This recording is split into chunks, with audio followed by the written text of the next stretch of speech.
respected teachers and my dear friends, good afternoon. Today I am going to speak about Annabhau Sate. He was born on 1st August 1920 in Wategaon. He was a great writer, poet and social reformer. He belonged to the Dalit community and worked for their upliftment. He wrote many novels, stories and folk songs. His famous novel is Fakira. He gave voice to the struggle of poor and working class people. He once said the world stands not on a snake's head but on the head nest.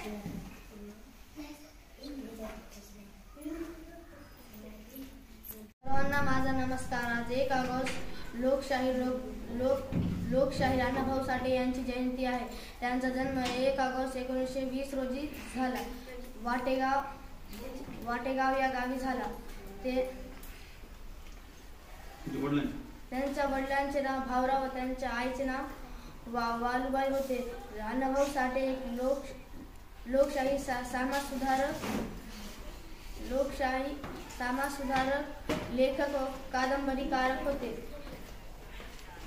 Annabhau Sathe यांनी आपल्या शाहिरीतून संयुक्त महाराष्ट्र चळवळी, गोवा मुक्ती संग्राम अशा चळवळीमध्ये त्यांनी महत्त्वाचे योगदान दिले. जय हिंद, जय महाराष्ट्र.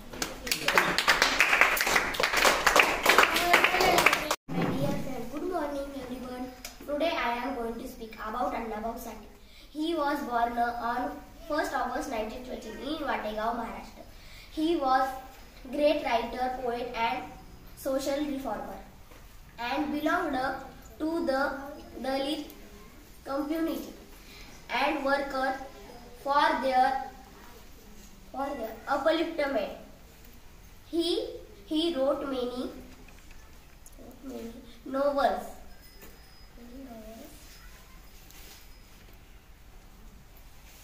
stories and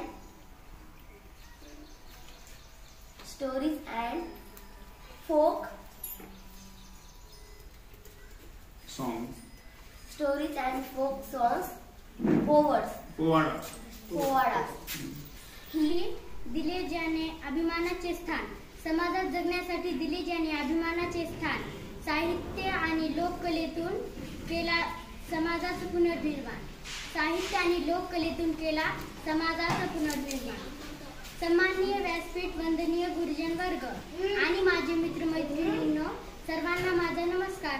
सर्वप्रथम सर्वांना लोकशाहीर अण्णाभाऊ साठे यांच्या जयंतीच्या खूप खूप शुभेच्छा. अण्णाभाऊ साठे यांचा जन्म 1 ऑगस्ट 1920 रोजी सांगली जिल्ह्यातील वाटेगाव येथे झाला. त्यांचे पूर्ण नाव तुकाराम भाऊराव साठे असे होते. त्यांच्या वडिलांचे नाव भाऊराव व आईचे नाव वालुबाई होते. त्यांना गरिबी व भेदभावामुळे शिक्षण घेता आले नाही. त्यांना जीवनात खूप संघर्ष करावा लागला. न शिकताही त्यांनी साहित्य क्षेत्रात प्रचंड कामगिरी केली. तसेच लोकशाहीर म्हणून नाव लौकिक झाले. रशियात जाऊन छत्रपती शिवरायांचा पोवाडा गाणारे ते पहिले भारतीय होते. अण्णाभाऊ साठे यांनी कादंबऱ्या, कथासंग्रह, पोवाडे, लावण्या यांची निर्मिती केली.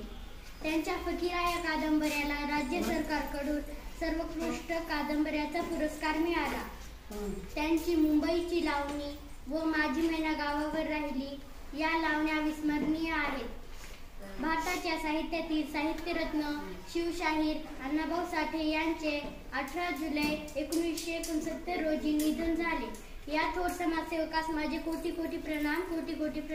एवढे बोलून मी माझे 2 शब्द संपवते. धन्यवाद. जय हिंद, जय Maharashtra. Teachers and my friends, good morning everyone. Today I am going to speak about Annabhau Sate. He was born on 1st August 1920 in Wategaon, Maharashtra. He was a great writer, poet and reformer. He belonged to the Dalit community and worked for their upliftment. He wrote many novels, stories, and folk songs. Povadas.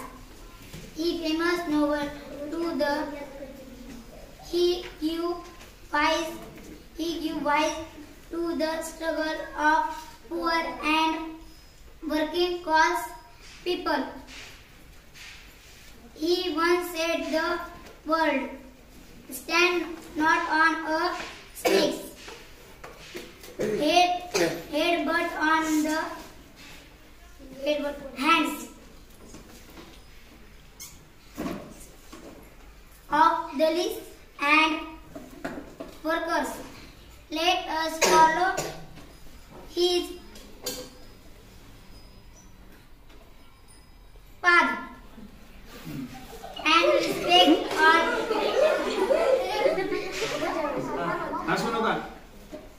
सर्वांना माझा नमस्कार. आज 1 August लोकशाही अण्णाभाऊ साठे यांची जयंती. त्यांचा जन्म 1 August 1920 रोजी सांगली जिल्ह्यात वाळवा तालुक्यात वाटेगाव या गावी झाला. त्यांच्या वडिलांचे नाव भाऊराव व त्यांच्या आईचे नाव वाळूबाई होते. अण्णाभाऊ साठे हे एक थोर समाजक सुधारक, लेखक व कादंबरी होते. अण्णाभाऊ साठे यांनी आपल्या शायरीतून संयुक्त महाराष्ट्र, जवळ गोवा मुक्ती संभ्रम, आज जळवळीमध्ये महत्वाचे योगदान दिले. होता तो आवाज गरिबांचा होता तो आवाज. त्यांना लेखनीत होती गाज. सशक्तांसाठी लढला खरा. अण्णाभाऊ साठे चमत्कार. सर्वांना माझा नमस्कार. माझे नाव श्रद्धा आहे. आज मी आपल्यासमोर लोकशाही अण्णाभाऊ साठे यांच्याविषयी बोलणार आहे. लोकशाही अण्णाभाऊ साठे हे थोर समाज सुधारक, लेखक व शाहीर होते. यांचे पूर्ण नाव तुकाराम भाऊराव साठे असे होते. त्यांचा जन्म 1 ऑगस्ट 1920 रोजी सांगली जिल्ह्यातील वाटेगाव येथे झाला. त्यांच्या वडिलांचे नाव भाऊराव साठे व त्यांच्या आईचे नाव वालुबाई असे होते. संपूर्ण निरीक्षण असणाऱ्या अण्णाभाऊंनी पोवाडे, लावण्या, गवळण, लोकनाटकीय, कादंबऱ्या असे सर्वत्र प्रकारचे सशक्त आणि समृद्ध केले. छत्रपती शिवरायांचे चरित्र अण्णाभाऊंनी आपल्या पोवाड्यातून रशियापर्यंत पोहोचले. लोकशाहीर अण्णाभाऊ साठे यांनी 18 जुलै 1970 रोजी या जगाचा निरोप सोडला. एवढे बोलून माझे 2 शब्द संपले.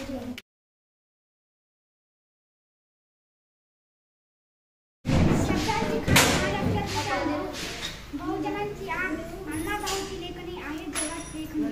साहित्यातून ज्यांनी उंचावली अपेक्षिताची मान, त्या अण्णाभाऊंनी मिळवला राष्ट्रीयातही सन्मान. गरिबांचा होता तो आवाज. त्यांच्या लेखनीत होती गाज. शोषितांसाठी लढला खरा. अण्णाभाऊ साठे चमत्कार झाला.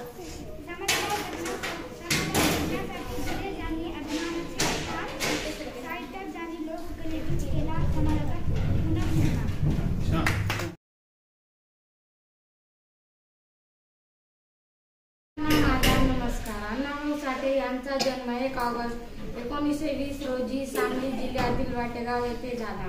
त्यांचे पूर्ण नाव तुकाराम भाऊराव साठे असे होते. त्यांच्या वडिलांचे नाव भाऊराव व आईचे नाव वालुबाई होते. त्यांनी गरिबी व भेदभावामुळे शिक्षण घेता आले नाही. त्यांना जीवनात खूप संघर्ष करावा लागला. न शिकताही त्यांनी साहित्य क्षेत्रात प्रचंड कामगिरी केली. तसेच लोकशाहीर म्हणून नावलौकिक झाला. रशियात जाऊन छत्रपती शिवरायांचा पोवाडा गाणारे ते पहिले भारतीय होते. अण्णाभाऊ साठे यांनी कादंबऱ्या, कथासंग्रह, पोवाडे, लावणी यांची निर्मिती केली. त्यांच्या फकीरा या कादंबरीला राज्य सरकारकडून सर्वोत्कृष्ट कादंबरीचा पुरस्कार मिळाला. त्यांची मुंबईची लावणी व माझी मैना गावावर राहिली या लावण्या अविस्मरणीय आहेत. भारताच्या साहित्यातील साहित्यरत्न शिवशाहीर अण्णाभाऊ साठे यांचे 18 जुलै 1969 रोजी निधन झाले. एवढे बोलून मी माझे 2 शब्द संपवतो. जय हिंद. भाऊ साठे यांची जयंती. त्यांचे नाव तुकाराम रामभाऊ साठे. त्यांचा जन्म 1 ऑगस्ट 1920 वाठार तालुका वाळवा जिल्हा सांगली. त्यांचा मृत्यू 18 जुलै 1969. त्यांचे व्यवसाय साहित्यिक, लोककवी, समाजसुधारक, कामगार नेते, जात मातंग समाज, दलित समाजातील एक महत्त्वाचे वर्ग. योगदान. त्यांनी लोकशाही म्हणून समाजातील गरीब, शिक्षित, दलित, कामगार यांचे दुःख, संघर्ष, स्वप्ने आपल्या कथांमधून व पोवाड्यातून मांडले. फकीरा हा त्यांचा प्रसिद्ध कादंबरी ग्रंथ आहे. त्यांनी साहिल, पोवाडा, लावण्या, कथा, लोक नाते यामधून जाणजागृती केली. मुंबईतील कामगार चळवळीत त्यांचे मोठे योगदान होते.